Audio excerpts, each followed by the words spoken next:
Hi, Scott ROCKFILE back with another podcast review. Let's talk about Hellraiser 4, Bloodline. There's actually a few things in this movie that I like, but man, is this a bad film. Kevin Yeager directed it. He's a special effects guy. He created the Chucky doll. He did a lot of effects work. He directed this movie, left the movie. They had somebody else finish it. They changed characters' relationships, gave the film a happy ending, introduced Pinhead earlier, cut 25 minutes out of it. The director, Kevin Yeager, was granted the Alan Smithy pseudonym. That's what directors use in Hollywood when they want to go uncredited. Miramax eventually released the movie March 8th of 1996. The $4 million movie made $9.3 million, was not screened for critics, and received negative reviews. You think? It's Hellraiser in space, people, basically. Starts with an engineer on a space station, 2127, seals himself in a room. He's actually designed the space station, and, well, they get into why later. Then it cuts back to like 1796, and we see how an ancestor of his created the first puzzle box. And then we learn about the lament configuration. This part I absolutely love. Make a movie about this. But this is only part of the film. And it's the best part of the film. Every time they cut back to the space station, things fall apart.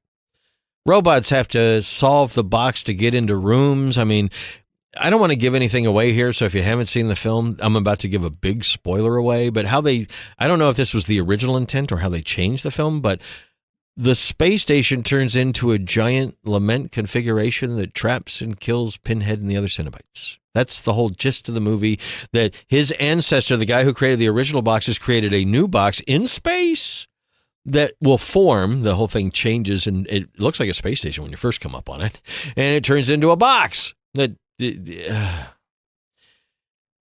like I said, there's some good ideas behind here. The fact that Peter Atkins came back and wrote it, the guy who's written 2 and 3. This was again produced by Dimension Films, but released through Miramax. That's the whole, anyway. It's not good. It's kind of the same thing I feel about Jason X. This was a series that never needed to go to space. It never needed to have a science. It's grand thinking. I will give them that. Let's make a space station that turns into a box that finally destroys the Cenobites. This was planned to be the last film. There's 4 or 5 more after this that went straight to video. Yeah, I'm trying to find things to talk about. Like I said, the stuff that happens in the late 1700s, that's all really well good. I mean, really well done. The costuming, the makeup, the effects of the city and stuff that they're in, it's all... And it gets kind of gross and kind of like, feels like a Hellraiser movie. But the Hellraiser in space part really doesn't. And then when the Cenobites appear and everything, it's just like, oh my God, we have Cenobites in space. Anyway, long story short, this is the 4th film in the Arrow box set of 4 Hellraiser films. The last film to be released theatrically. Probably looks the best. 3 and 4 look much better than 1 and 2 just because they had higher budgets, better cameras, that kind of stuff. But that doesn't make them better films in any way, shape, or form. Still happy with the extras behind the scenes and the fact that some people involved with this still were trying to do something good, but obviously, when they cut 25 minutes out of the film, change relationships and everything, the film feels that way. It feels like this was all kind of thrown together, and it was. Anyway, long story short, it was a mistake. I think maybe they, after all the years of making more mistakes like this, when rebooting it and doing something different with it that they did a couple years ago was probably the right idea. But again, I still haven't seen that one, and we've had a rumored 4K release coming for months now. Hopefully soon on that Hellraiser reboot, remake, whatever you want to call it.